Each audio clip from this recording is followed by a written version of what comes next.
उसी में अपना मन रखो, उसी को अपना देवता मानो, तो स्त्री का कल्याण है। अन्यत्र सुख ढूंढने की ना सोचो। धनो पीवा यानी धनहीन है, बिल्कुल निर्धन है, एक भी रुपया नहीं है, झोपड़ी में रहता है, स्थिति खराब है, बहुत गरीब है, और हम तो अमीर बाप की बेटी है, तो भी वहां रहे। बोले हाँ, तो भी वही रहना है। कृष्ण भगवान कह रहे तो भी वही रहना है। अगर तुम पतिव्रता हो और इस लोक में और अगले लोक में सदगति चाहती हो तो,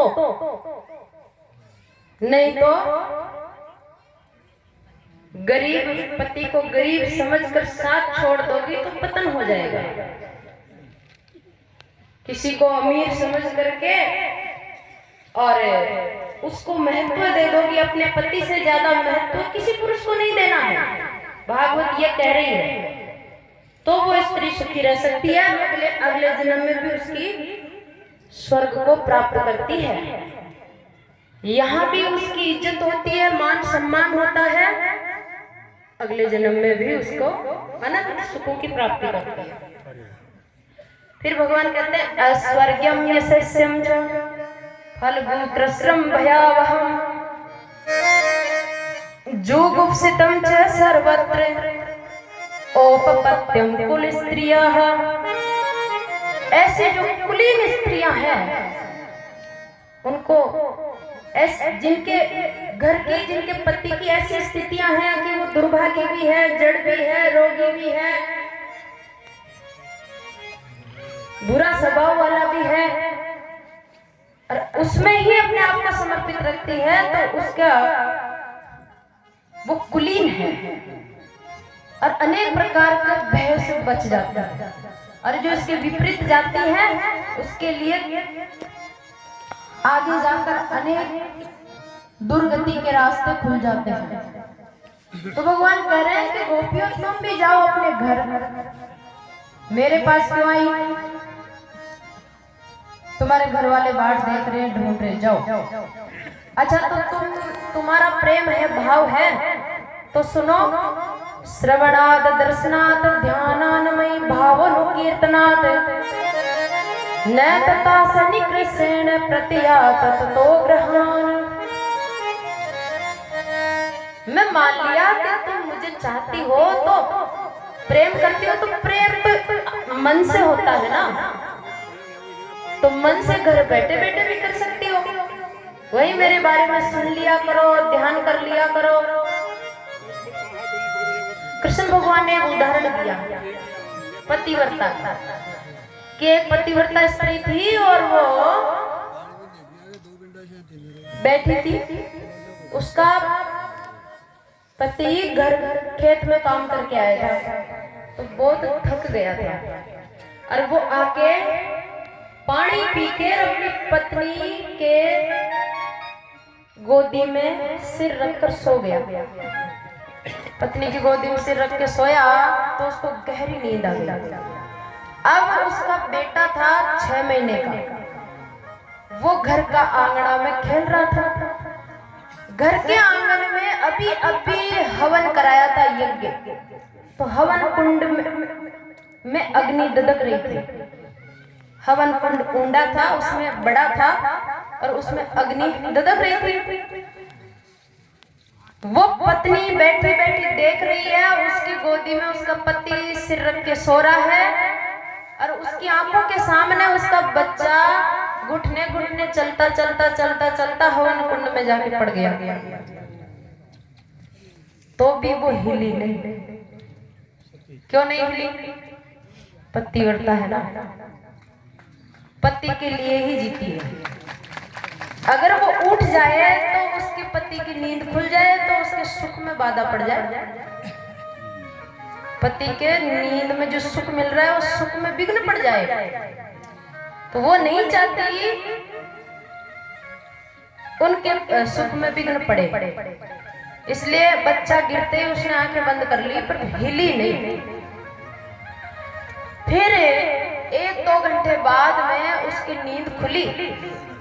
जब वो जगा, वो गोदी से सिर दूर हटा, तब वो पत्नी उठ करके हवन कुंड में जाके देखी तो क्या हुआ, उसकी पतिव्रता की शक्ति के प्रभाव से वो बच्चा खेल रहा था।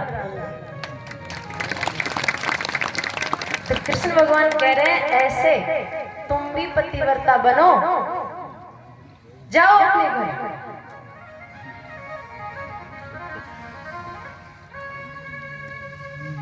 गोपियां सुनती गई।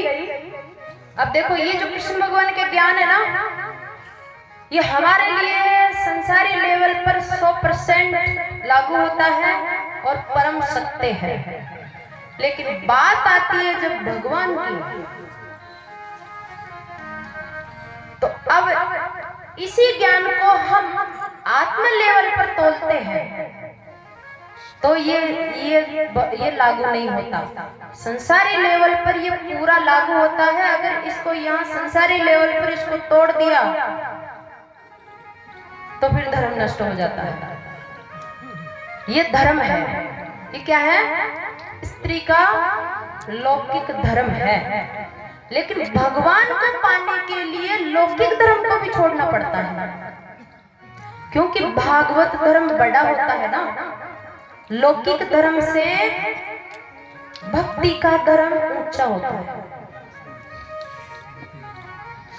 तो संसार के सुखों के लिए, संसार के दूसरों पुरुषों के लिए अपने पति को नहीं छोड़ना, वहां तो 100% पति को ही सब कुछ मानना है।